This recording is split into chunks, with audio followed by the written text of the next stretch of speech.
Hi everyone, I hope that you all can see me. I hope you can hear me.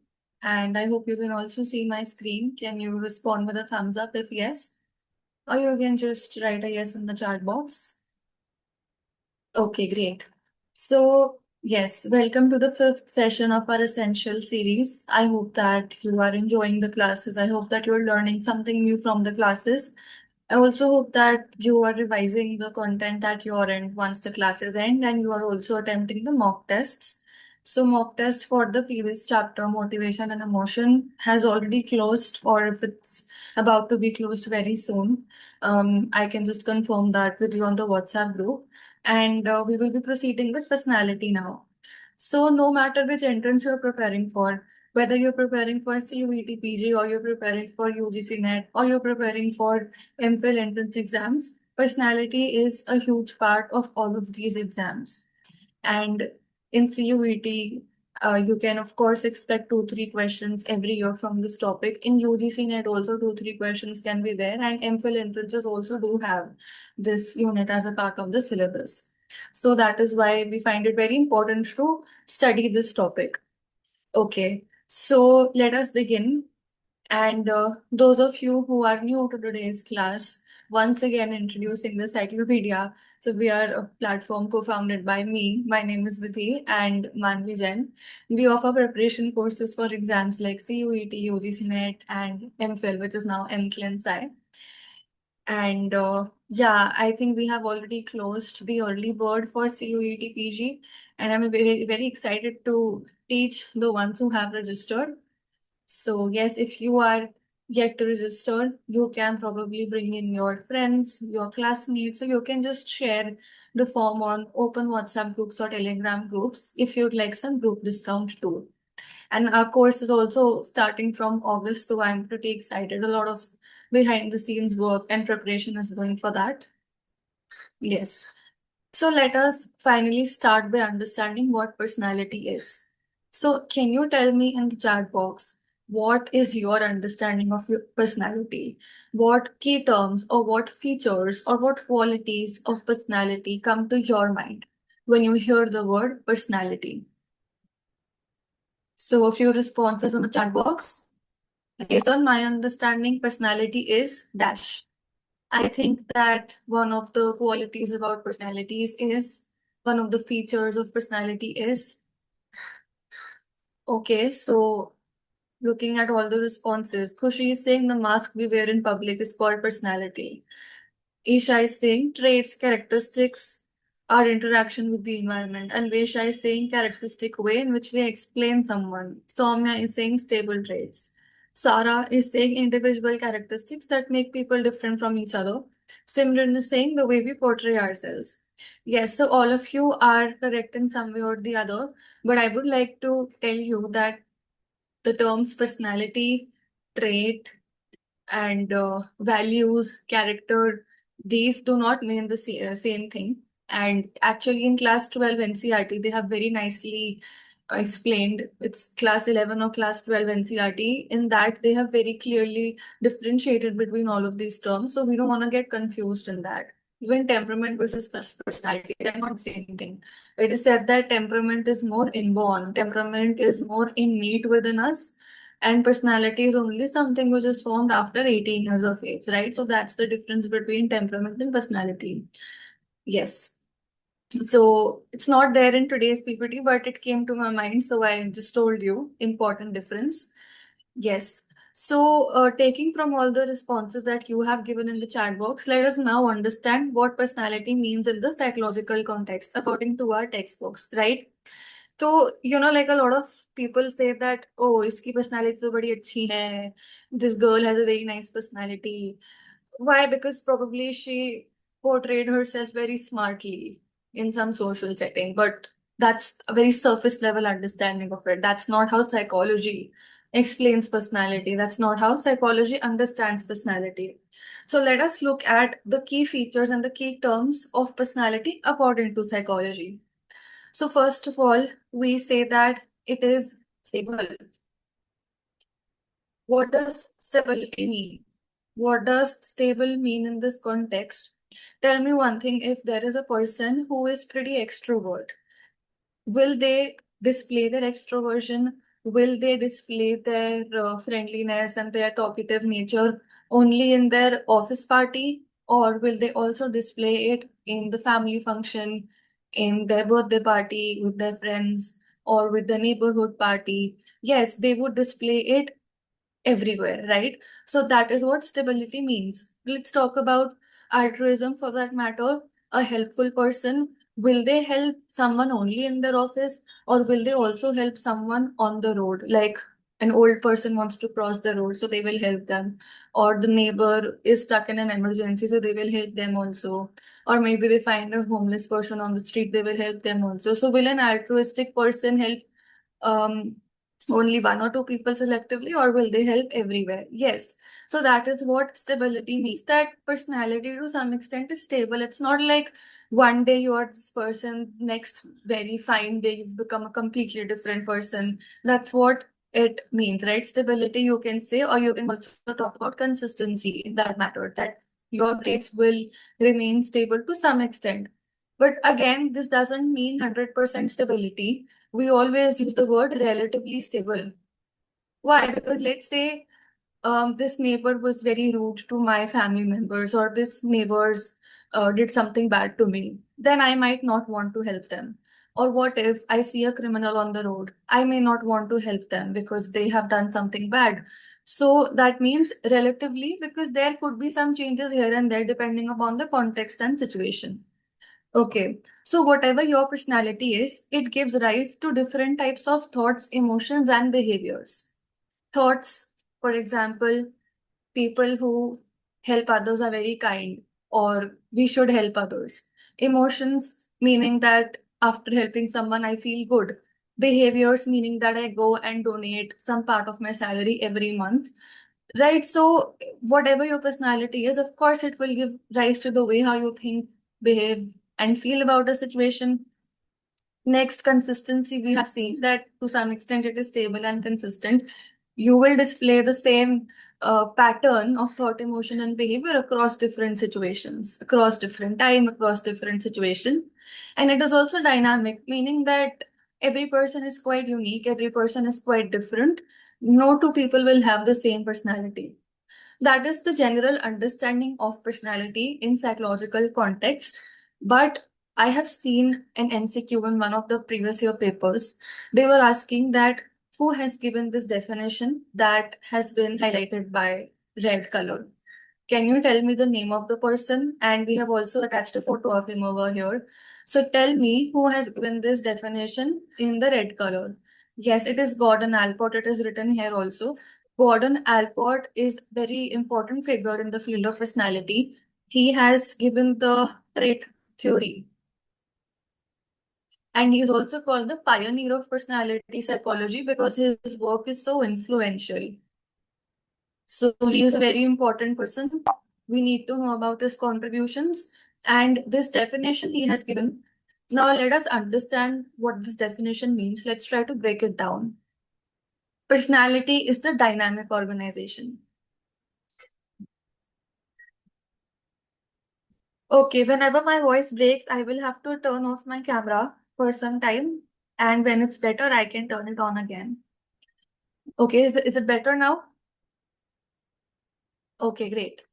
So dynamic organization, what does it mean? Dynamic, what do you understand by dynamic? The English word dynamic, something that can change, something that is not very fixed, 100% stable. Yes, it keeps on changing because personality really has a very dynamic nature, right? It will not remain like I say, the time when you were born to the time when you are 80, 90 years old, of course, there will be some changes because life happens, the context in which you are brought up, and the place where life takes you, some changes are bound to be there. So there is some flexibility in that sense, right? So personality, dynamic meaning some flexibility, we can say, within the individual meaning that everybody is going to have a different personality, right? So this is accountable accounting for the uniqueness. It is accounting for the individual differences क्योंकि सबका अपना अलग अलग होगा. Now there is a new term that you're seeing here, psychophysical system. You might wonder what does that even mean. So can you try and attempt from your understanding what does psychophysical system mean? Like if you break the terms, I can give you a hint. Psycho, meaning of psycho and meaning of physical. Can you try to take a guess? कि psycho क्या होगा, physical क्या होगा? Who gave the distinction between trait and type theory? There is no single person that has differentiated between them, but there are different psychologists that lean towards either type or trait approach. Yes, so you are correct. Those who are saying mind and body, you are correct. So psycho का मतलब तो हमें पता ही है, psycho is to do with basically your thought patterns, your thoughts or your emotions. That's what psycho means. But what about physical? Physical is to do with basically your body, or I can say a biological basis to it. So according to him, personality is brought by a combination of the biological basis, which is your brain structures, your nervous system, your genetic blueprint, and your unique psychological characteristics like your thoughts and emotions. Okay, now Alcott has also given a very important term, and I think I have seen a question on that also, which is called neuropsychic structures. So Alport has said that traits are neuropsychic structures, and what does neuropsychic mean here? The same thing that I've explained you. Neuro meaning, okay, traits have a neurological basis to them. There is some involvement of nervous system, brain structures, neurotransmitters, all of that. And psychic meaning the psychological part of it, the thoughts and emotions. We have already understood that. Yes. So that is how Alport explains psychology. And as I've already told you, he is quite important person. Okay, but this is how he had conceptualized personality. But later, as time went on, more modern conceptualizations by APA are also there. Now they're saying that um, personality has qualities, personality you can understand very holistically by accounting for biological factors also, psychological factors also, and social dimensions also. So now this is, I can say, a very holistic way of looking at personality. This is how modern psychologists want to look at it now. Whoever you are as a person, how did your biology contribute to it? How did your psychology contribute to it? And the social factors. Like, there is a biopsychosocial model in psychology that we say that helps to understand people in a very holistic manner. So this is how we understand psychology, personality these days. Okay, so that was an overview of what personality is. Now, majorly, there are two categories that we can use to understand our different personality theories, and they are the type approach and the trait approach. So I would like to draw to help you understand this better. Okay. There are a lot of these silly BuzzFeed personality quizzes online which say that which type of a burger are you, or which type of Friends character are you. Maybe you are Monica, maybe you are Ross, maybe you are Chandler, maybe you are Phoebe, whoever. So when they're saying that you are Ross, you are Chandler, you are Phoebe, do you think they're putting you into a box? Or does it sound like, no, no, I don't feel they're putting me in a box? Yes or no? Or another example we can take if it's getting difficult for you to understand here. So let's say that in this class, there are about 56 students right now, and I give you an assessment. And in that, I have said that this is the box of introverts and this is the box of extroverts. Right. So I have made a separate category for extroverts. This can be group two, and I have made a separate category for introverts. This is group one. I have sent all of the introverts in the first room, and I have sent all of the extroverts in the second room. These are two different rooms, okay? And there is a lock here. Lock here also. You are not allowed to interact and speak with one another. Introverts सारे एक कमरे में, extroverts सारे दूसरे कमरे में, अलग room है, अलग box है. So now tell me, does it feel like you are putting someone into a box? You are this type, so that is why I have put you inside this group. So do you think this way of understanding personality is more rigid or is it more flexible? Okay, this is more rigid. Okay, it is more typecasting. Okay. In this approach, does it feel like a person can be part of two rooms at the same time, or can they belong to only one room at the same time? Okay, they can belong to only one room at the same time. Okay. Do you think this is more qualitative in nature or quantitative in nature? When I say that, which room are you gonna go to, or which type are you? Is this sounding more qualitative or more quantitative? Yes, exactly. So that is how type approach conceptualizes personality. Here, I am literally putting you into a specific type. I'm putting you into a separate category, or I am putting you into a different box. Either you are introvert or you're extrovert. There is literally nothing in between. Either you're type A or you're type B. There is nothing in between. This is more qualitative as we have already looked at it. There is no scope of number here. Either you go there or you go here. No numbers. This can be quite rigid because according to this, you can only belong to one of the rooms. Yes. But what about those people who may not necessarily want to fit in introvert room or extrovert room? What if they think that I have little qualities of both? So what about them? It can be a little unfair to put people into different groups, right? Like you're giving the example of ambiverts. Yes. So the trait approach, which is the next thing that we're going to study, instead of putting people into separate rooms or categories, it says that in real life, people actually have little quantity of both of the traits, and we cannot put them into a box. So rather than putting them into a category or a box, it is much better if we ask them how much of introversion do you have, how much of extroversion do you have, and it's much better if we see them in the form of a continuum, if we see it in the form of a dimension. So let's say I am gonna write introversion here and I'm gonna write extroversion here. This is 1, 2, 3, 4, 5, 6, 7, 8, 9, 10. Yes. And now I ask the person that tell me, okay, can you write that in the chat box according to you, where do you think you lean? And whoever just gives the first response, I can take that. Yeah, so Anvesha is saying she believes she leans towards 8. Yes. So here is where Anvesha is there. Okay.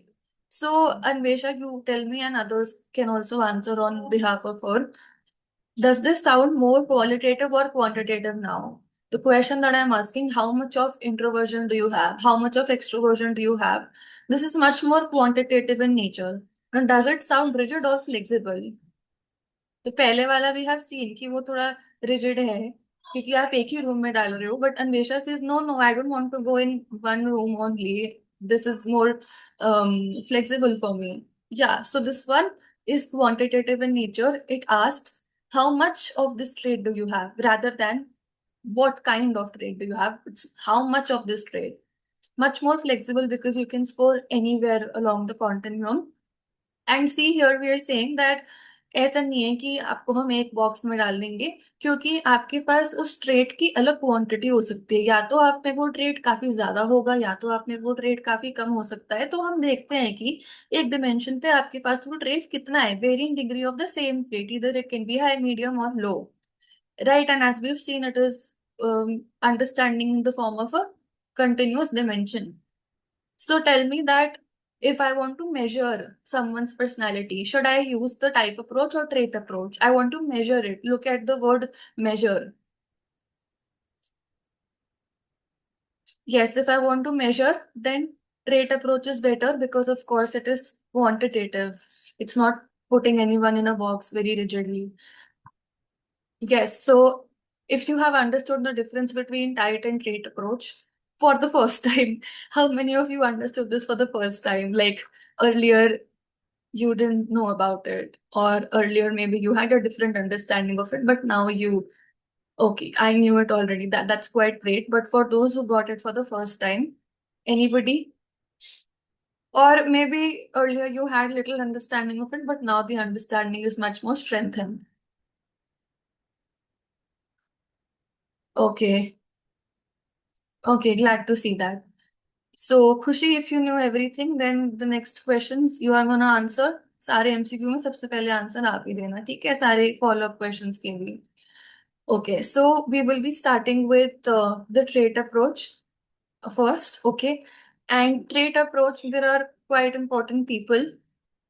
We have Alport, who is given the trait approach. We have Cattell also. We will be looking into the work of Eysenck also.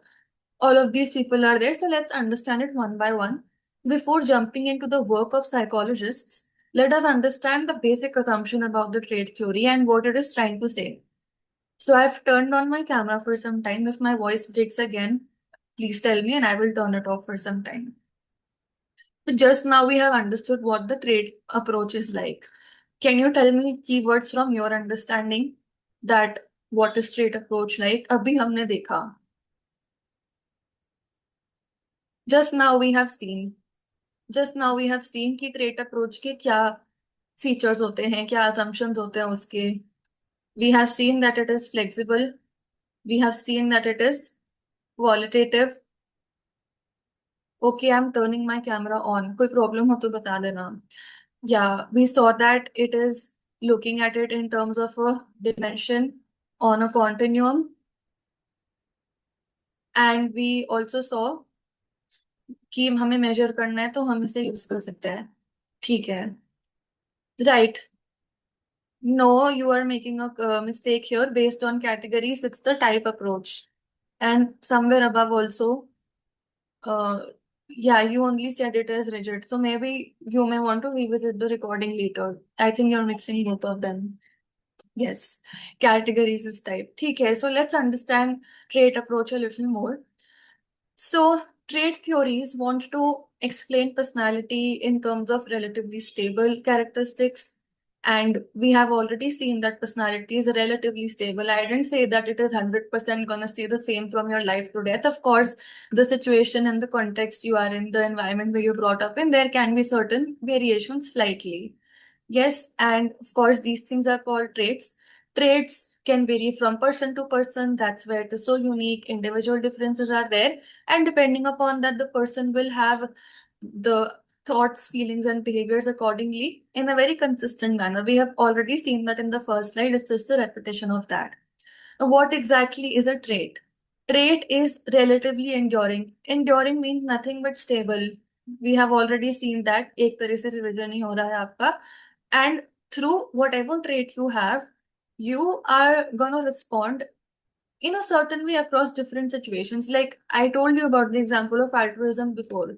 If a person is very altruistic in nature and they want to help people, they will help a stranger on road, a homeless person on road, the neighbor in distress, the family member in distress, a friend in distress, a partner in distress. वो सबकी help करेंगे क्योंकि उनका वो एक enduring trait है, उनका वो एक stable trait है. Across different situations, consistently they will show that behavior.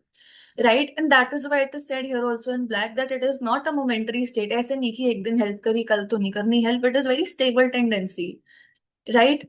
So that is what it is. Now we have seen that trait approach is quantitative. That is why it can be measured, right? So you can understand on a dimension how much of this trait do you have. Do you have high, medium, low? And this table also, more or less, we have explained you, but let's go over the bold terms. Stability over time, we have seen. Temporal consistency, what does that mean? That there will be consistency in how you think and behave across different situations. Relatively, it will remain the same. And I don't know why, but this again reminds me of the Ranveer Singh example because he is so extrovert, whether he goes to some Bollywood party or Hollywood party or it's his family party also, or he just goes to the movie promotion, he will show the same behavior of being very energetic as he always does wherever he is. Of course, I've noticed that now that he is a father, I have personally made this observation that he has changed his clothing style or he is maybe much more composed in certain serious situations. So that maturation and experience ka thoda sa impact aa jata hai, but overall that doesn't change him entirely as a person. Yes? Okay. Cross situational consistency, no matter what situation you are in, whether you are in an office party or school party, college party, family party, neighborhood party, your trait, the word, the behavior that you display is gonna be the same. Individual differences are also there because no two people are gonna show the same trait, right? The way how I help someone versus the way how my friend helps someone can be different. Maybe I like to help by giving them information, by giving them emotional support. But my friend likes to help others by giving them monetary support or tangible support. So at the end, we both are helping, but the way how we help, that is different. Maybe I have less capacity for emotional support, but she has a lot of money. She's very rich, so she can donate a lot more. So there are individual differences in how you display your traits also. And lastly, we have already seen the fact that it can be measured, the fact that it is in a dimension. Some may have low, some may have high, and that also allows you to do assessment properly through standardized inventories and all. Yes, so that is all about the trait approach. Now, I was telling you that there are people who are quite important in this. I've already given the name of Alport. Then we have Raymond Cattell also. We have Eysenck also. And we have the Big Five model also, which is given by Costa and Cray. So actually, personality is such a huge chapter that it takes me about 3 classes, about 6 to 7 hours to complete the whole unit in the main course. But because today we are only looking at the type and trait approach, we will be focusing more on these two theories, and the rest of the theories we will do in the full course. Freud, Neo Freudians, all of that in our classes starting from August. Cross situational का मतलब यही है कि if I am an altruistic person, I will not just help a person on the road, but I will also help them in the hospital. I will also help them in a party. I will also help them in my office. I will also help them in a temple. I will also help them in a cafe, a restaurant, no matter what the situation is. That is what cross situational means. Okay, now let us look at, yeah, in different situations. Now let us look at the first person here, who is Raymond Cattell, and he is also extremely important from the entrance perspective. एक दो questions इस पे आते ही हैं, and he falls under the trait approach. So because he falls under the trait approach, can we say that he must be interested in measuring some personality? He might have given um, a questionnaire also through which you can measure that. You can measure someone's personality. Yes, yes. Can you name it? And I want this answer from Kushi. You were saying, you want to give the answer of this. Tell me, what is the questionnaire that Raymond Patel has made? And your cameras and all are off, but ये कोई chat GPT Google करने वाली चीज नहीं है, आपको अभी पता होना चाहिए. Yes, very good, Soumya. 16 PF. Very good, Supriya. Devashri Anvesha. हाँ, तो very good. 16 PF, 16 personality factor questionnaire he has given, and I'm going to tell you a very interesting story and background also as to how it was developed. Okay, so before getting into that, let's just understand a little bit about the thought process of Cattell and what his approach towards personality was. So why did he even want to study personality psychology? The main reason, the main goal that he had in mind was that he wanted to predict people's behavior across different situations. An example that I thought while planning this was, let's say you want to choose a future partner for yourself, and you want to know how this person will behave with me when we are in times of conflict. Will this person talk to me in a kind and respectful tone? Or will this person probably start to get a little mean or rude? Or will this person probably get a little physically and verbally abusive with me? So, how do I even know that? How do I even make that prediction? For that, it is important for me that I understand this person's personality. It is important that I gain some information about this person's traits, probably how empathetic they are and how emotionally regulated they are, right? So once I know about that, then maybe I can predict that later in the future, in times of conflict, this is how they might behave with me. Yes. So are you understanding from that example why he tried to understand personality? Prediction karna na ki how will this person behave with me in the future? How can I predict that? by understanding the personality trait first. If this person is empathetic and emotionally regulated, then maybe I can predict that in times of conflict, he will be very kind and respectful towards me. That is why he wanted to study this. And that is why, according to him, personality allows you to predict what a person will do in a given situation. Will they fight with you, be abusive towards you, or be respectful towards you? And this very thought process shaped the way how he approached his theory and the methodology that he used. And because he follows the trade approach, we can very well say that he wants to measure. We've seen 16PF, I've told you about it. And when he was creating his entire questionnaire, it's not like it was very random. It's not like it was very, unstructured like that. Rather, it was a very statistically valid. It was very empirical. It was very well thought. काफी अच्छे से, काफी objectively उन्होंने पूरा form किया था ये through empirical observation statistical analysis rather than ऐसी रैंडमली जो भी मन में आ रहा है ठीक है सो one thing about Cattell is that he was not very much interested in pathology, as in he was not very interested in abnormal behavior, but he was more interested in the day-to-day aspects of personality traits. So I don't wanna see ki, does this person have antisocial personality disorder traits, but more like aggression traits or more like emotional regulation. So that is more to do with your day-to-day traits, right? So concerned with everyday behavior and not a lot with psychopathology. That's one thing about Cattell. Secondly, I told you ki the work that he has done, it is very objective in nature. The data that he has taken has been taken from a very large sample. He has used multiple methods to collect the data and it is not very random कि जो मन में आया वैसे कर दिया right? Rather than going ahead with, yeah, this looks nice to me, let me just take that. It is very much objective and empirical in nature, right? And lastly, he has used a technique, statistical technique called factor analysis. And इस पे भी question आया था एक बार I had seen. The question was that identify the psychologists who have used factor analysis in the generation of their psychological theories. That was the question. The Cattell is one of them. How many of you know what is factor analysis?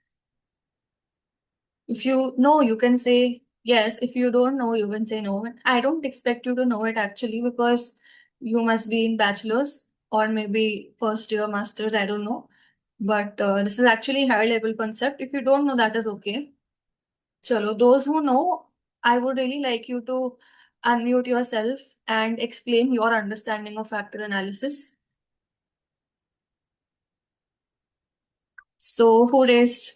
Yeah, Anvesha and Kushi. If anyone from you wants to just raise your hand and share your understanding of factor analysis. अब आपने confidently हाँ बोला है तो आप तो बोलना पड़ेगा अब आपको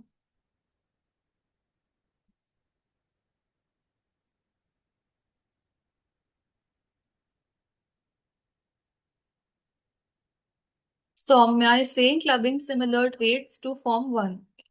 How the items in the test go along well with each other. Okay.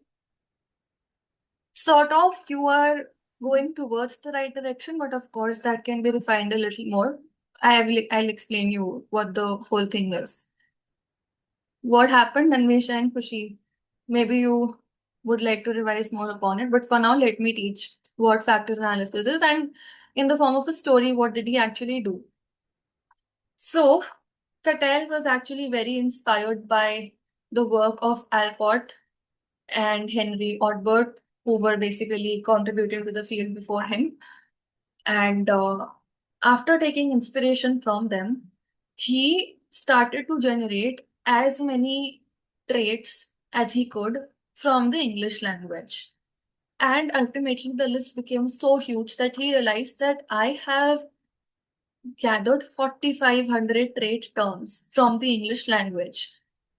But this is an extremely huge list, and it is not possible for me to measure this in my participants because वो form छोड़ के भाग जाएंगे बीच में आप किसी को form देते हो, क्वेश्चनर देते हो अपने रिसर्च के लिए, the longer it is, people just drop out. They don't want to fill it, right? 30 questions also, it feels a lot. They just want to run away from there. So imagine if there are 4,500 terms, how long it will be. It's not even practically possible for you to measure all of that. It's not very feasible. So that is why he decided that let me evaluate these 4,500 traits, 4,500 terms that I have gathered.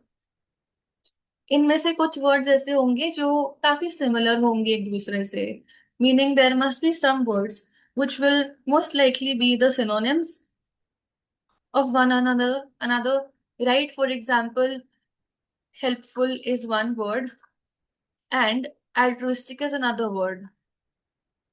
So more or less they are pretty similar. एक तरह से synonym हम कह सकते हैं इसको.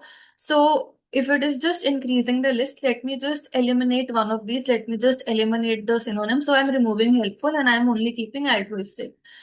Just like this, he identified whatever the synonyms were and he eliminated this. This was the first way of reducing the list. And secondly, what did he do? He noticed that there were a lot of traits that sounded very similar to each other. So rather than having them as separate individual and standalone traits, why can I not organize them into a single group, into a single category, right? So if it is saying something like one of the trait is sociable, another trait is energetic, another trait is talkative.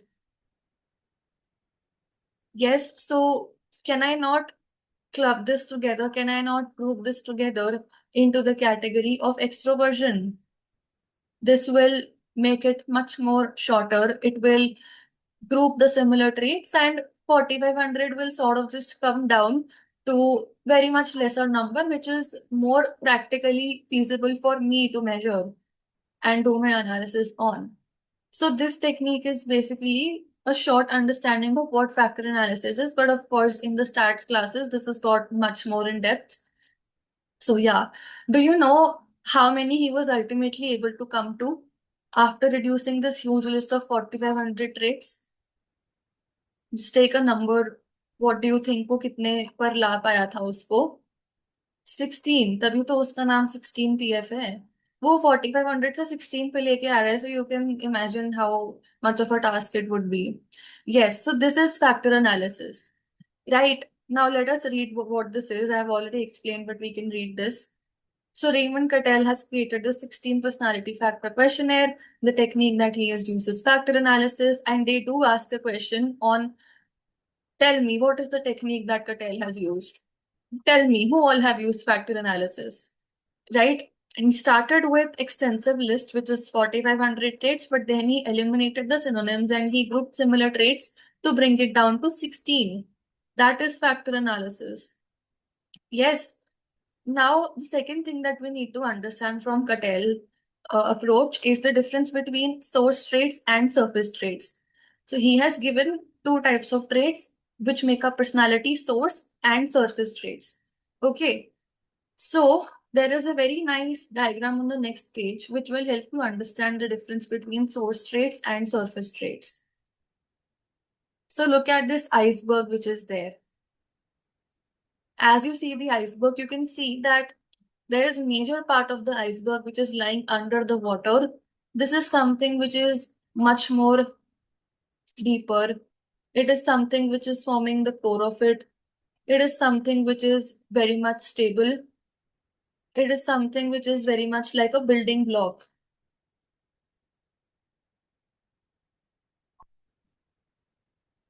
Tell me that if a sailor or someone in the ship is actually going from here, can they see the source traits? Is it possible for the person who's traveling on the ocean, like वो सी में Titanic में जा रहे हैं, तो वो क्या वो देख सकते हैं सोर्स ट्रेट्स को? Yes, so they are not observable. Okay, but these source traits, which are very much the stable and the building blocks of your personality, are giving rise to traits at the surface level which the sailor can see, which is very much observable to the sailor, right? and those are known as surface traits. And that is why it is said that surface traits are observable. It is what you see, what you can see. Okay. Now let's take the example of a person. So this person actually is going to a party, but the behavior that you can see is that they are standing in the corner. They're only talking to one person. And annoying people are coming and saying, ki, chalo, chalo, dance karo jaake, but they are feeling little hesitant to do that. They're not having a lot of social interactions. After some time, they just want to leave that place because they are done with it. So, are these things that you can visibly see in their behavior? Yes or no? Are these behaviors of not dancing, not wanting to talk, leaving early on time, these things you can see? Yes, you can see these. So these are basically, I can say, the overt manifestation. What is overt manifestation? Overt is something observable at an outside level. You can see that. So source traits is the deeper, it is the building block that you cannot see. But this very source trait is only giving rise to surface trait, and surface trait is what you see observably on the outside. Okay. Do surface traits happen because of source traits? Like all of those, are they related? So I can put that in a better statement. We can say that source traits give rise to surface traits, or we can say surface traits emerge from source traits. And yes, they are related, right? So there are total 16 source traits in total. And every source trait, every one of them out of the total 16 will give rise to its own different source traits. Okay. So I hope that you have understood that. Yes. So now we can read the PPT also for better understanding. Source traits we have seen, this is the building block of personality. This is very basic. This is very stable. This is very enduring. It is at the deeper level. It is the core of it. You can't see it really. This is less directly observable. It remains relatively stable. But what gives rise, ये surface traits कहाँ से आता है? Because source trait is giving rise to it. This is more observable. It is emerging from source traits. These are very specific. For example, उसने dance नहीं किया, वो party छोड़ के चला गया, उसने लोगों से बात नहीं की. This can vary across situation also, and this can easily be seen by people. So that is the main difference between source traits and surface traits. And total, the 16 PF that we are talking about, is it measuring source traits or surface traits?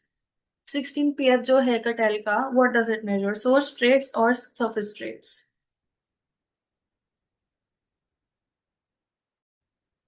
What is not measuring surface traits, it is measuring source traits.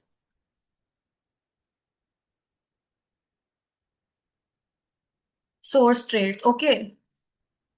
And because Cattell is coming under the trait approach, of course, measure हो सकता है, dimensions में देख रहे हैं, continuum में देख रहे हैं. And continuum भी ऐसा है कि on one hand you have the lower version of it, on the other hand you have the higher version of it. Yes, it can be low, medium, high like that, two opposite traits at each end. Okay. So these are the 16 source traits that he has given: warmth, reasoning, emotional stability, dominance, liveliness, role, whatever all of these are. You don't have to learn them actually. This is for your understanding only, but it tells you that on the continuum, if you are scoring high on this source trait, then we can expect to see these qualities on you. But if you're scoring low, then we can expect to see these qualities on you. So that is all about Cattell that you need to know. So have you understood it? You can tell me in the chat box, yes, if you have understood.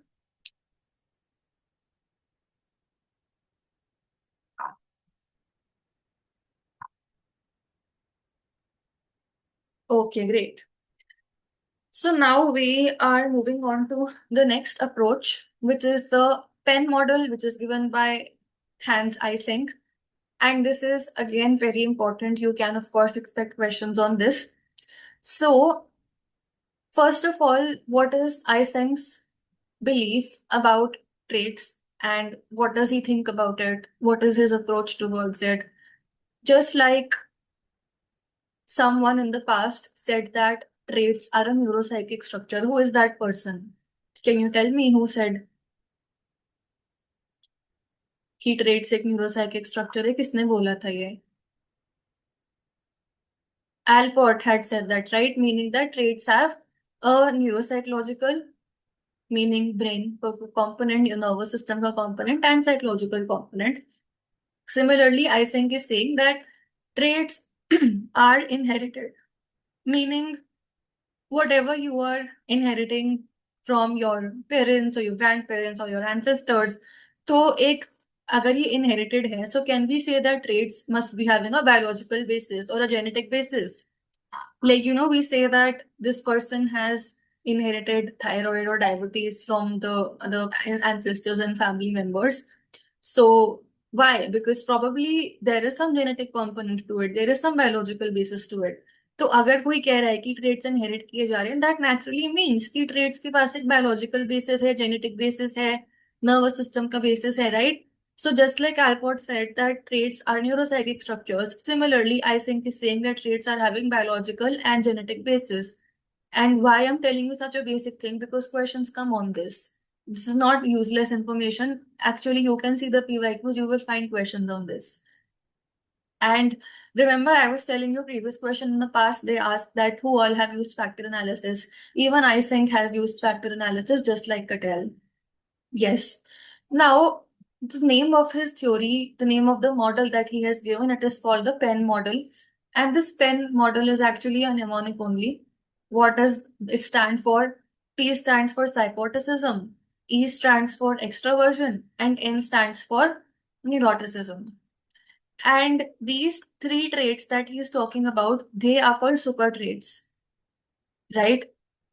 So ये हमारे तीन super traits हैं, psychoticism, extroversion and neuroticism, which form your Penn model. And this can also be seen in the form of a continuum. What does that mean? What does a continuum mean? Continuum mean that if I am plotting it on a scale like this, psychoticism, ठीक है, then maybe anybody who is scoring towards here or here might have high psychoticism. But someone who is scoring somewhere towards here, they might have low psychoticism. Rather, they will have the opposite of it, which is sociability. Similarly, talking about extroversion, can you tell me what is the opposite of extroversion? Like what will come on the other side of it? Introversion, yes. हाँ, तो तभी तो continuum है. And what about neuroticism? What will come on the opposite side of neuroticism?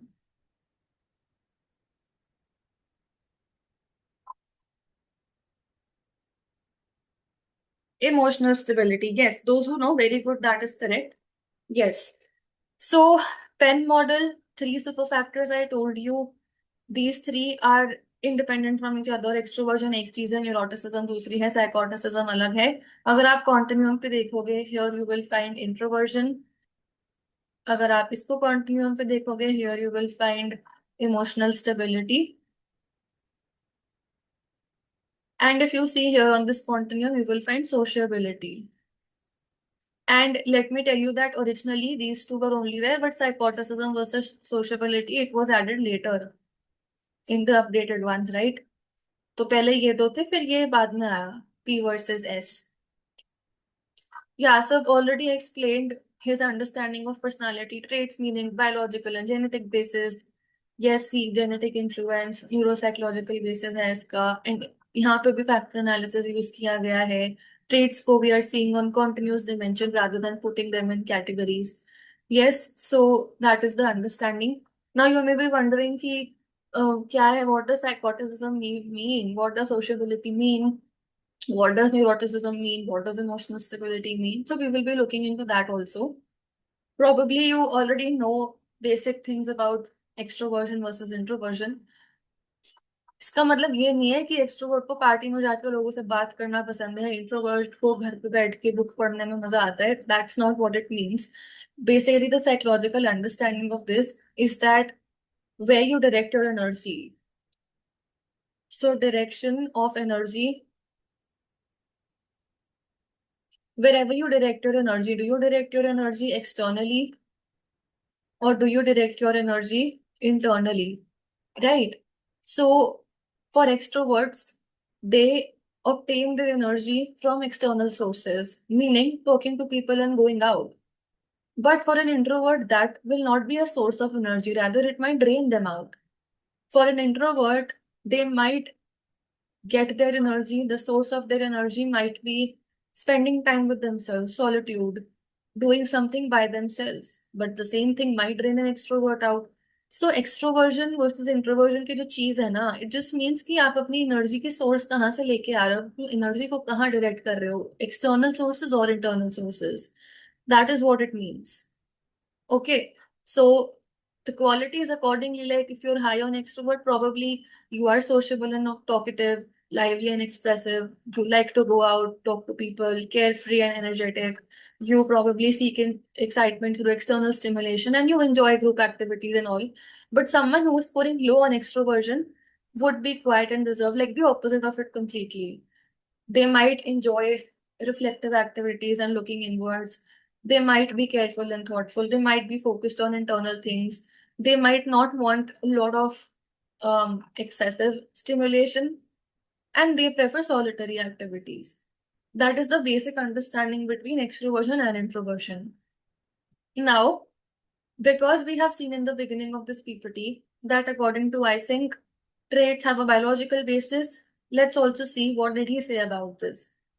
So Ising said that whether you will be an extrovert or introvert depends a lot upon your cortical arousal level. What does cortical mean? Cortical, what does that remind you of? Stress? No.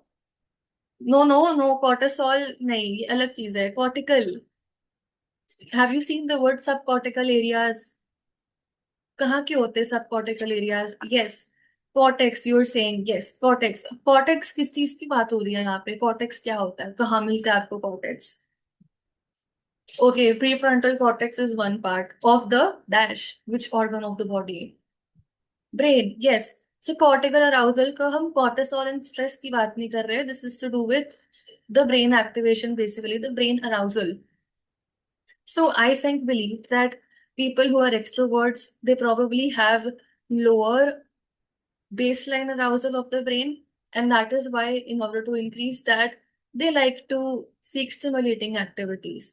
But on the other hand, introverts by default very naturally their cortical arousal or their cortical activation is at a higher level on the usual days also. So that is why they want to reduce that, to bring it to a more lesser level. That is why they avoid outside or external stimulation. So that is what Ising says. You may or you may not agree or disagree with it. But the question how they could form is that ki extroversion versus introversion, it is dependent upon dash. Cortical arousal or any other type of arousal or any other part of the body. किसमें कितना baseline level ज़्यादा है या कम है? Those kind of questions you can expect. Now looking at the other aspect from the Penn model, neuroticism versus emotional stability. So, have you seen someone who is probably not very good at managing their emotions and even smallest inconvenience happens, they probably just get very reactive and they get triggered from time to time over certain things, and they're mostly in a state of worry and they're almost anxious, thinking what will happen and what if this goes wrong, what if that happens. Their mood often changes from time to time, very moody, right? Sometimes they're feeling this way, then suddenly their mood will change and become something else, right? And overall, also, stress regulation, emotional management is not that good. Can you think of a person like that? Or sometimes students say, मैं ही हूँ, ये मेरी ही बात हो रही है. I am the one who is not good at managing emotions. I am the one who gets triggered and reactive over certain situations. Are you able to think of someone like that? Maybe someone in your personal life, or if not, think about it, but are you able to understand what I'm saying? Yes. So those people score higher on neuroticism, but there are also people who are very good at managing their emotions. Even in times of stress, they know how to maintain their calm, they know how to maintain composed. And even if in conflict situations. They can talk through things whenever they can relax in certain situations. And it's not like if a trigger is happening, they will react like that. Of course, they will feel some difficulty, so they will not and take themselves back to the baseline.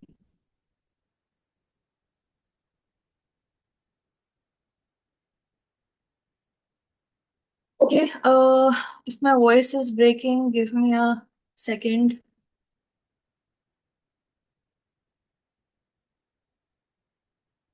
Maybe it must be breaking momentarily. If it's fine, you can tell me now. Sometimes it takes for a few seconds and gets better itself. Okay, just give me a few seconds.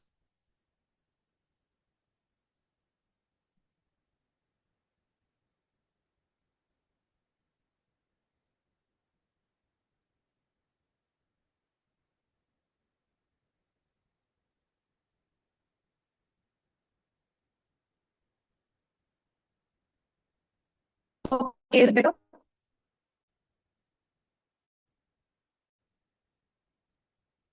Okay, it's still not better, but I will have to change my network. It will remove me from the meeting for some time, but I'll be back in 1 or 2 minutes.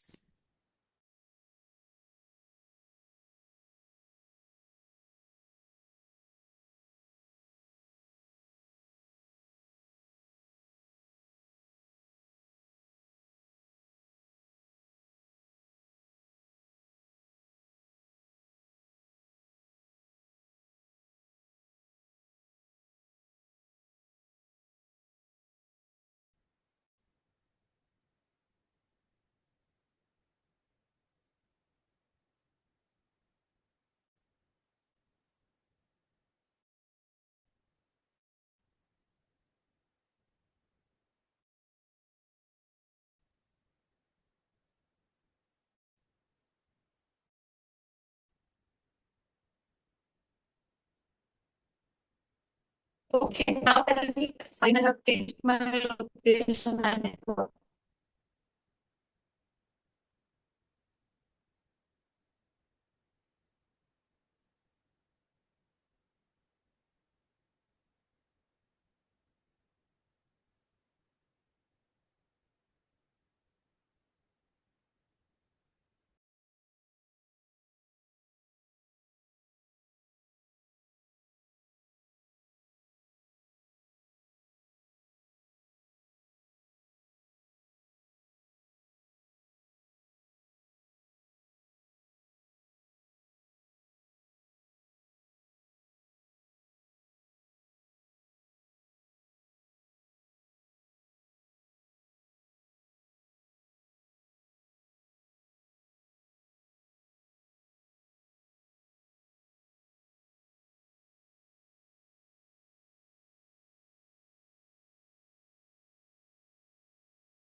Okay, I have rejoined.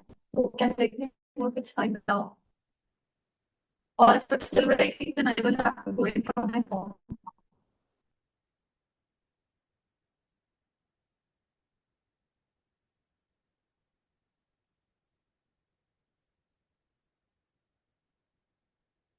Okay, so in that case, I will join from my phone. Then you can tell me if it's fine or not. Okay, is it better?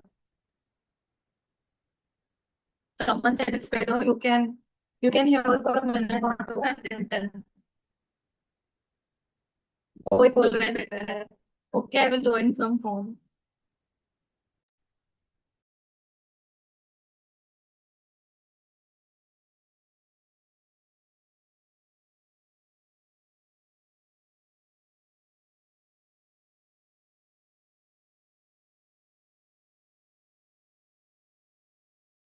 Okay, so I have joined from my phone now, and you can tell me if you can hear me now.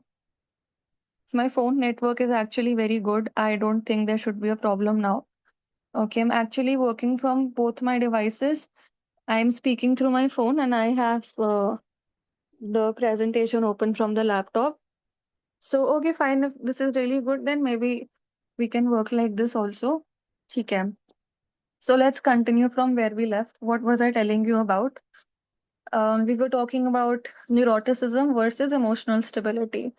And I don't know how much you were able to hear, but the examples that I was giving you in class, that people who are not able to manage their emotions very well, people who get triggered, people who react from time to time, whose mood changes, very moody kind of people. Yes. So that thing, it would come under high neuroticism. Okay. But on the other hand, there are people who are quite good with managing their emotions. They are pretty calm, they are emotionally stable, and even in high conflict situations, they know how to talk through it properly. They can maintain their calm, they can maintain the composure, and they don't react as much, right? Even if stress and frustrating situation is there, they can build tolerance, they can manage that properly.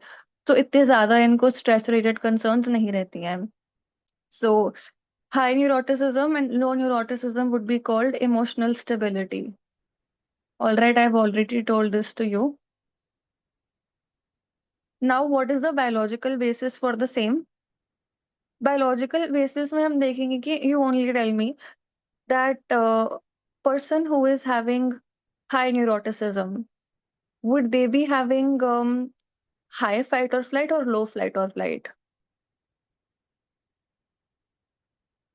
Yes, high, right. And which part of the nervous system is responsible for putting you into fight flight situations? You know, fight, flight, rest, digest, these two are different things. So, yeah, it is the sympathetic nervous system. Now, sympathetic nervous system comes under autonomic nervous system, right? So, neuroticism is associated with sympathetic nervous system or autonomic nervous system, also, we can say, as a more broader answer. Now, there is a question. Can high neuroticism also happen to extroverts in some situations? These things are very independent. All the three super traits that I told you, they are not interlinked in any way. They are independent of each other. तो ऐसे नहीं बोल सकते हम कि extrovert है तो ये तो हमेशा ही न्यूरोटिसिज्म में रहेगा, हमेशा इमोशनल स्टेबिलिटी में रहेगा. It can vary from person to person because they are quite different. They are independent from one another. Next, the third model that we move up to is psychoticism versus emotional stability. So anybody who is scoring low on psychoticism, we can say that they are very sociable in nature. So sociability or sociable in nature. So can you tell me what do you think will be the qualities of someone who is sociable? You know, when we say sociable, what does sociable mean? How will the person behave and respond in any social situation? Sociability, I'm talking about sociability. Think about any movie character or person from a series. How will they behave in a social situation? Very, very sociable person. Very kind, very agreeable, very calm, very friendly. Yes, if they are going out with the friends and friends are not able to decide what to eat, but this person will agree. If you want to eat this, yes, we can eat this. If there is a situation of compromise, they will be ready to do that. They will consider others' perspectives also. Very empathetic, very warm, will cooperate easily. They know how to be conscientious in different situations. And if there is a rule in the society, they will conform to it. And लोग होते हैं ना तो थोड़े obedient होते हैं जो confirm कर देते हैं. So someone like that. Yes, but what about someone who is completely opposite of it? Someone who is completely opposite of it. You put them in a social situation, how will they behave? A friend is saying that I don't want to eat Chinese, but this person is like, no, I want to eat Chinese. I don't care what you think about it. I want to eat this, so we will eat this. So I'm not even considering my friend's perspective and I am just imposing my thoughts and opinions on them. Even if it makes my friend feel bad, I don't care. Left out, I don't care. Very impulsive. कि मुझे तो यहीं जाना है, हम तो यहीं जाएंगे, तेज गाड़ी चला के जाएंगे, ड्रिंकिंग एंड ड्राइविंग करेंगे, मेरे को तो मजा आ रहा है इसमें, तुम्हें चोट लग जाए तो मेरा क्या जा रहा है। Right, they will not have a lot of control over their actions, their impulses and all.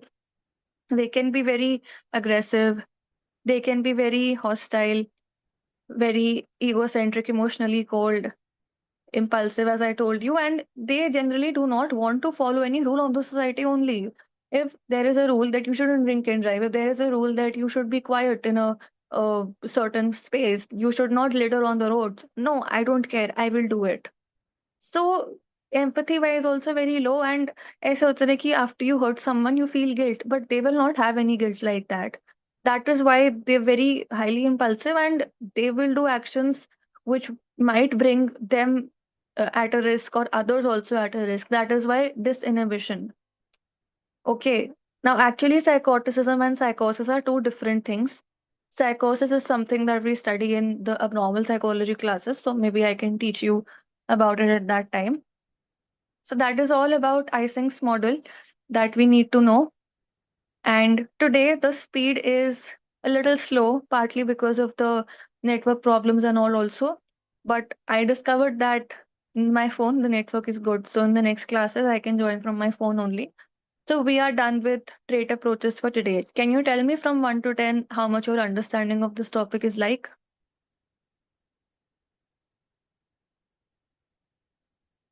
हाँ, आपको समझ तो आना ही था, आपको इतना मुश्किल नहीं है वो. We have done Cattell in very nice depth, and I think also very nicely we have done. Thank you, Simran. Okay. Now we will move up to the next approach, which is the type approach. And I have already explained what the type approach is. Can you put pointers from your understanding in the type approach, just like we did for trait approach in the beginning? What did we say? कि type क्या करता है? It puts people into categories. It puts people into different boxes. Is it more qualitative or quantitative? It is more of qualitative. And that is why you cannot measure it. It also asks people, what is your type or what is your kind? Yes, so that is the type approach. And that is why limitation of it is it's quite rigid also. Yes. तो ये एक basic understanding है type approach की. And few assumptions of it though already covered, but we can quickly go over this. Already seen that it will put people into discrete categories or types or boxes depending upon whatever their personality trait is like. And trait approach क्या करता है, वो तो dimension में देखता है ना, वो तो कॉन्टिन्यूम में देखता है. But type approach is like no no, it's not about measuring, it's not about dimension, but it's more about what qualitative differences exist between people. And yeah, understanding of it like traits are stable, but I want to put them into a category. Either you are extrovert or you're an introvert. You cannot be anything in between. I don't care about putting you in a continuum. I will just put you into a room or of introverts or extroverts. Right, so that is about it. It's more interested in classification and typology. Again, meaning what is your type? उसको typology कहते हैं. What is your type? So that is all. And depending upon whatever is your type, I can differentiate one person from the other person. This person is in room introvert. This person is in room extrovert. So we can just differentiate between people. Now, assumptions already we have discussed more or less. Categorical classification meaning qualitative है ये changes, distinct types and categories में डाल दो rather than looking at it on the dimension. Relative stability meaning that just like traits are also stable, right? Same thing they're also saying, it is relatively stable. It doesn't change after 1 or 2 nights. It remains stable. Holistic personality meaning that they want to understand personality as a whole rather than 1 or 2 independent traits, right? And lastly, because this is qualitative here, measurement is quite difficult. So you can just put them into categories. You can just make qualitative observations, but you cannot measure it quantitatively. So as trait theories ask that how much of this trait do you have? It can be measured. But type theories would know what is your type, what kind of a personality do you have. And these are the different type theories that come under personality. As I told you, it's a very big chapter, and in first class history of psychology, we have already spoken about Hippocrates and Galen. So I hope you remember that. Then there are more people: Friedman, Rosenman, Boris, Carl Jung is there, Ernst Kretschmer is there, and Sheldon is also there. In today's class, we'll be focusing on Carl Jung and Sheldon.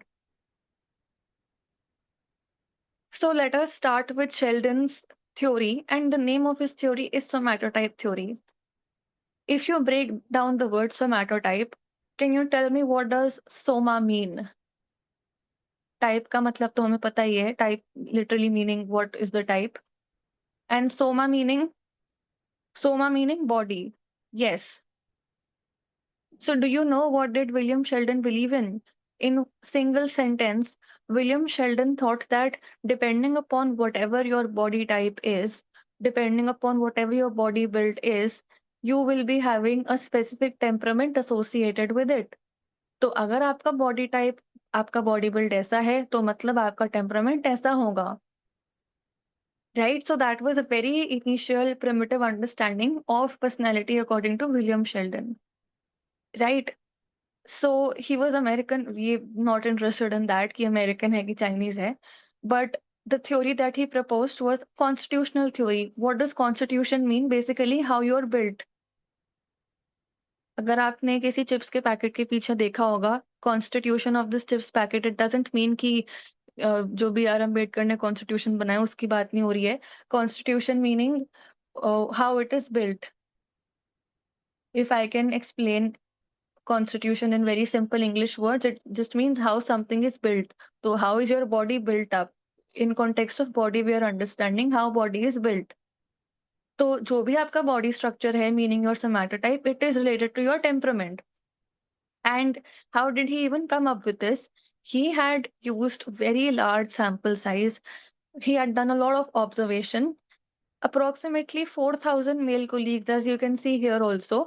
So he had reached out to 4,000 male colleagues, and he had analyzed photographs of their body types to then sort of understand how it links to their temperament. So every individual was rated on three dimensions. Basically, three body types are there according to him. As you can see here, this theory actually I don't personally like to teach because it feels body shaming to me. Like, how can you say someone who has this kind of a body is an endomorph? But again, like, it's a very older theory and it is just for understanding and academic purposes. Yes. So, someone who has body build that's pretty chubby, round, soft body with higher fat proportion, according to Sheldon, they will go under the category of endomorph, which is also known as viscerotonic. That is just another name of it. And depending upon that, the temperament will be very sociable person, relaxed, comfort loving, tolerant, and good humored. This will actually sound a little funny, very silly as an example, but the way how I remembered it, for some reason, Doraemon, that cartoon character, reminds me of this because Doraemon is very round, very soft body, very chubby, and Doraemon is very sociable, comfort loving. Yes. Lol, and why only males? So, how do you think it would be if the Sheldon is actually looking at photographs of women's bodies? It will not look good, right? So that's the thing. And again, it just makes it difficult to generalize it because the sample was very biased towards one kind. Yes. Okay. Coming back to this, next body build that he discussed was ectomorph, also called cerebrotonic. So the body build is very thin. Basically, काफी lean जैसे बोलते हैं ना, lean, little body fat, and very fragile. जैसे काफी narrow shoulders है, so that means temperament है कि very introverted, very thoughtful, very fragile, quiet, restrained, and so on. And lastly, mesomorph. So if you have seen a gym bro, they are basically mesomorph, basically जिनका काफी muscular and athletic build होता है. Just imagine anybody that goes to the gym. They have broad shoulders, they have strong bones, they have low fat. So according to him, those people are active, assertive, energetic, adventurous, competitive, and risk-taking. Right, but do you think this is very scientific approach towards understanding personality? No, Pitaji, oh my God. क्या क्या सोचते हो आप लोग? Oh my God. So Jian, तो I think would go under the endomorph category, and where will Nobita go? Nobita would probably go in the ectomorph category. Okay, whatever it is. Yes, so definitely this is not a very scientific approach of understanding personality, right? Because आप ऐसे कैसे generalize कर सकते हो? What if someone goes to the gym but they are not very assertive and energetic in real life? What if they are more introverted? So how will that even happen, right? Jian's body is endo, but characteristics meso. Yes. So, very good example. If someone asks you to give a criticism of Sheldon's theory, you say this only. Yeah, I think Jian's body type is this, but his temperament is this. This is why it doesn't match. But this is a good way of learning it. This is how we, remember it. तो वही बात है कि body shape, body type and shape जो भी है उससे आपकी पर्सनालिटी का पता लगेगा. Yes, sometimes we can also be the example. Yes. So yeah you may think आप जो भी हो पर आपके ट्रेड्स कैसे हैं. Yes. So I have more or less explained what Sheldon says, but just to see if we might have left on anything, he believed that whatever your physique is, it will affect your biological process to some extent, and then that biological process will shape your behavioral and emotional tendencies. So, Justika, you were writing an example. To some extent, I think you were going towards the fact that whatever your body type is, depending upon that, your biological processes will be there. And जैसे आपके biological process होंगे, that will shape your temperament to some extent. This is the basic understanding of Sheldon in his theory. Yes. So about this process that he followed, I've already told you. And assumptions also, personality has a biological foundation, body built and temperament are related. And so somatotypes are qualitative patterns, तभी तो ये type approach में आता है. And normal personality and behavioral tendencies exist on a continuum. Types are stable. Yes. So yeah, we have discussed Sheldon's theory also overall. And वही बात है ना, कभी-कभी किसी की बॉडी चेंज भी हो सकती है, so how will you justify it then? What if someone is very lean but then they decide कि मुझे अपना फिटनेस एरा स्टार्ट करना है, तो वो जिम चले जाते हैं, फिर वो मेसोमॉर्फ बन जाते हैं. फिर क्या होगा? क्या उनका टेम्परामेंट चेंज हो जाएगा? But then that contradicts the fact that temperament is stable. So some problems with that theory. Now we are moving towards the last theory for today, which is Carl Jung's. This is the different psychological types that he has given. And very basic understanding of it is that, again, because he follows the type approach, he also believes that these are pretty stable and these can be put into different types or different categories. Yes. So Jung did not understand personality in terms of dimensions. Rather, he just wanted to classify people into different boxes depending upon how you direct your energy. Remember, I told you extroversion versus introversion means how you direct your energy, how you gather your energy from, and how you function in day to day life. So, we will see all of that. So, whenever you're understanding Carl Jung's theory, there are two ways of understanding it. First, he has given two attitudes and he has given four functions. Now, on the next slide, there are more details about it and this slide as well. So, let's start. When we talk about two attitudes, this just means that from where you are gathering your energy source. Extroversion versus introversion, we have already discussed what that is in the previous theories also. Extroverts are gathering energy from external sources, but introverts are gathering energy through inward sources. Yes, and the traits also we have seen. तो जब आप attitudes की बात करोगे, दो type के attitude आएंगे, extroversion and introversion according to Carl Jung. But along with this, there can be four functions also, depending upon function का क्या मतलब होता है. Function just means how you function in daily life. There can be two types of functions here, non-rational functions and rational functions. So I'll be giving you examples and you can identify whether you are more towards sensation or intuition. So sensation, there are people who are very concrete in their approach. For example, if I have to start my day, I can work best when I have a complete to-do list, when I have all the material in front of my eyes. I need to make a list of what I'm supposed to do today, and I will write that in my notebook. And I need to have my notebook, pen, everything in front of me, timer, stopwatch, everything. Right. And even if I'm working with something, I need it to be very tangible, meaning I need it to be physically present in front of me. Right. So if I am visualizing something, it is difficult for me to just have that entire imagination in my head. But when I draw it out on paper, when I see it in front of my eyes, it makes it very easy for me to understand what it is.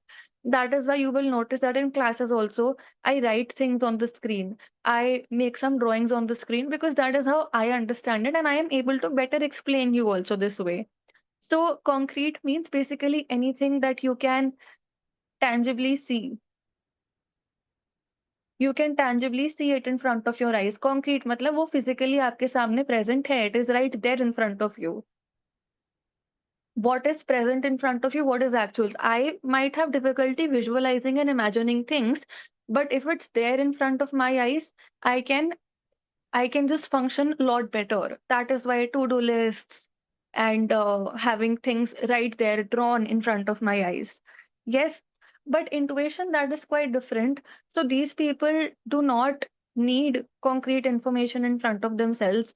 They can visualize objects even if they are not physically present in front of them. They can think about different possibilities. They can imagine things. They can focus on what could be rather than what is very easily in their own minds because they don't need it to be present right in front of them. So that is intuition. So I hope that you have understood what this basically is. Can give you another example. If two people are going on a vacation, sensation, this person needs an entire itinerary. On day one, I would like to go here. I have seen the image on Google. This is how the place looks like. And these are all the things I will do on this day. I need to have that in front of my eyes. But intuition is more like, yeah, I can visualize that we are going on a beach, so this is how it may look like. I have not seen a photo yet, but it could look like this. So I can imagine different things. So I hope you have understood the difference between S and I. Can you tell me where you lean towards? सिमरन, आप हर चीज में good example बोलोगे तो मुझे कैसे पता लगेगा कि सच में गुड एग्जाम्पल कौन सा था? But thank you, I was just joking. Yes. So some more participation. Yes, S, intuition, but I want to be a bit sensation too. Yes. And lastly, non-rational functions, thinking versus feeling. So if I can give very simple example, decision making. Let's say that I need to make a decision about my career. What do I want to do in the future? There are people who will approach it very logically. They will use a lot of rational thinking into it, right? So, if I want to do a PhD later in life, so it is a 3 to 5 years commitment. But then later, I will learn a lot and maybe I will get stipend during the research process. If it is a good research, then of course it will be published and I will get the recognition. So, thinking about things very logically. But then, what about my family? I may not be able to spend much time with my family if I am going away from home, and it might impact them also to some extent. And what about the values? Yes, the values that are there in our culture. What about the feelings of other people who are associated with me?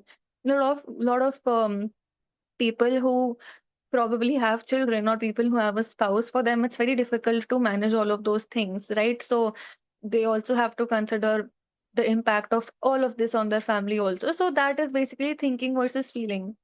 There are some people who make decisions from a very rational mind, and there are some people who make decisions from a very affective or emotional mind. And दोनों ही एक तरह से अच्छा नहीं है. It should be a blend. It should be a balance of each other. We shouldn't be too logical that we have blunted our emotions completely, and we shouldn't be too emotional that we have forgotten about the logical aspect of it.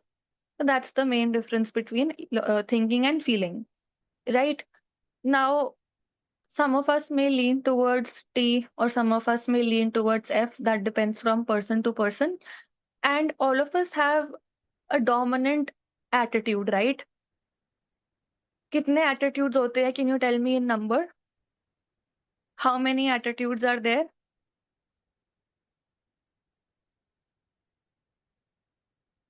There are two attitudes. Yes, there are two attitudes.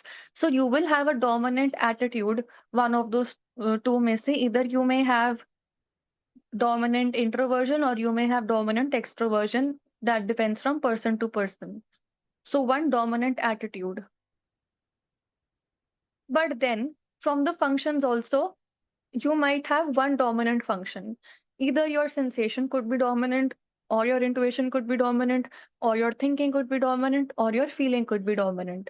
So, depending upon these four functions, you might have any one as the dominant, and the other one which is not that dominant, उसको हम एक supporting actor कह सकते हैं, like auxiliary function. जैसे movie में एक main actor होता है, लाइक जैसे धुरंधर में Hamza was the main actor, but then auxiliary में भी आलम भाई and Rizwan. Yes, so that is auxiliary जो सपोर्ट करता है मेन वाले एक्टर को.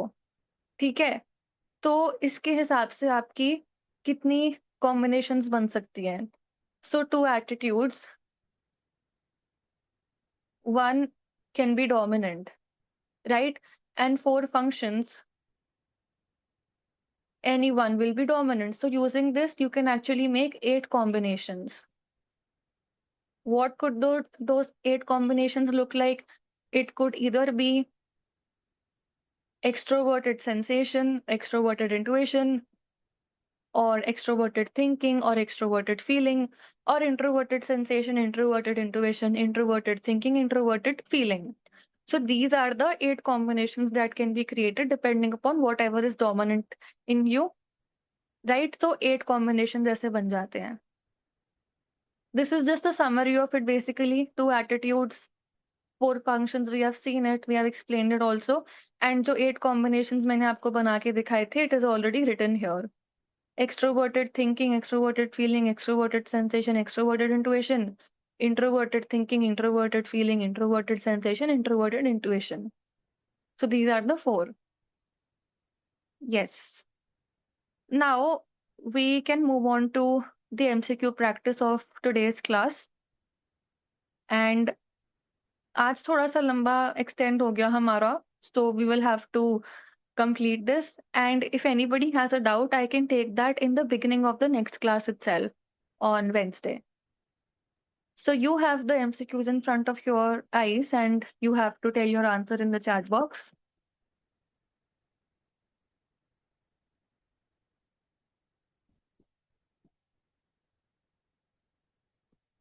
A pencil and paper personality test that places a person in one of the several personality categories, such as extrovert or introvert, is based on which personality theory?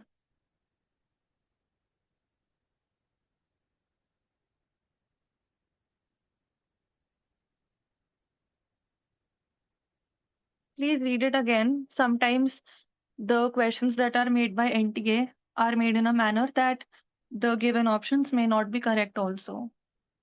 And later those questions are challenged or removed or everybody gets the marks for it. So what do you think would be the answer?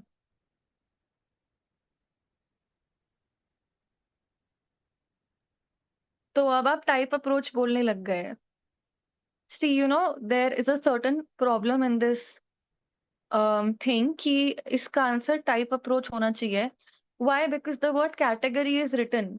You are literally placing someone in a category.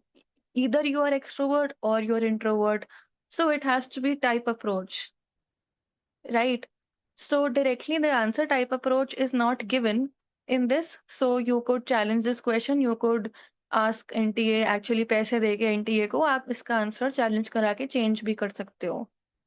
Yes, okay, so that is about it. Type approach will be the correct answer of it. Next. So who believed that traits existed as a part of nervous system? We have already discussed this. I told you in class also. He used neuropsychic structures, right? Traits are neuropsychic structures. So that's why Alport is the correct answer. Next, so you have to actually match. ये basically हमारे अलग-अलग assessments हैं. I think this question is from CUET PYQ of a certain year. You have to match it. EPQR basically Eysenck personality questionnaire if you don't know. NeoPy, the one that is based on Big Five by Costa and Cray. STAI is state rate anxiety inventory. So I've given you a lot of hints. So using that if you can answer. अब ये सारी चीजें हम full course में काफी detail में करते हैं लेकिन अभी अगर आपको आता है you can of course try this. So let's start by the easiest. State rate anxiety inventory will be matched with this. The D is getting matched with 1, so we can eliminate option 2 and 4. Next, so we have seen that NeoPy, we have openness to experience in this. So C will be matched with 4. So 1 is the correct answer. Yes. And I also told you in psychoticism was added as the revised version. EPQR stands for EPQ revised. So that is why psychoticism नए वाले में आया. So 1 will be the correct answer. Okay, next question.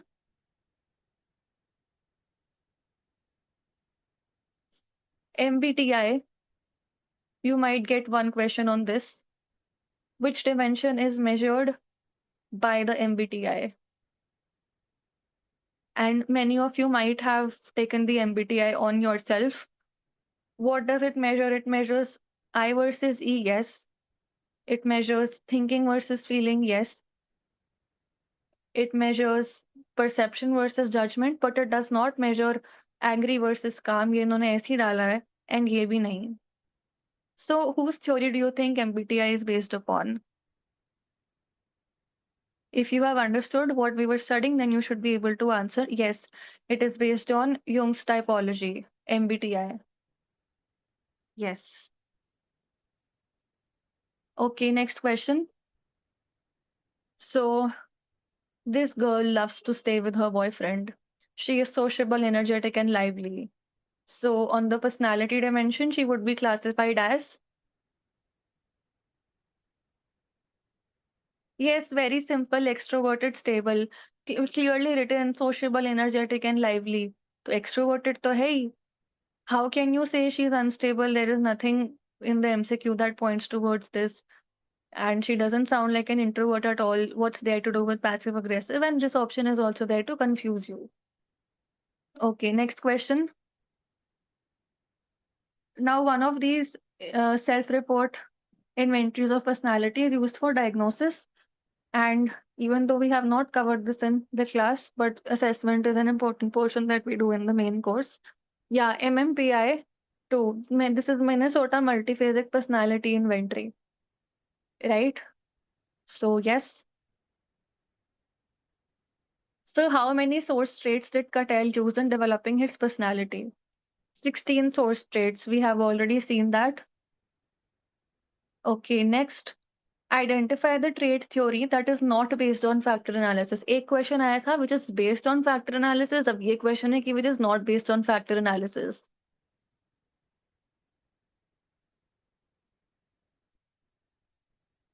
ऐसे तुक्के नहीं मारने होते, थोड़ा सोच के बोलो.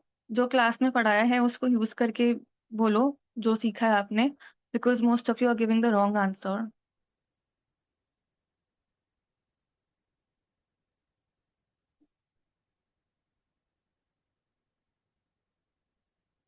I said that you are giving the wrong answer. That was a hint. Maybe you can think.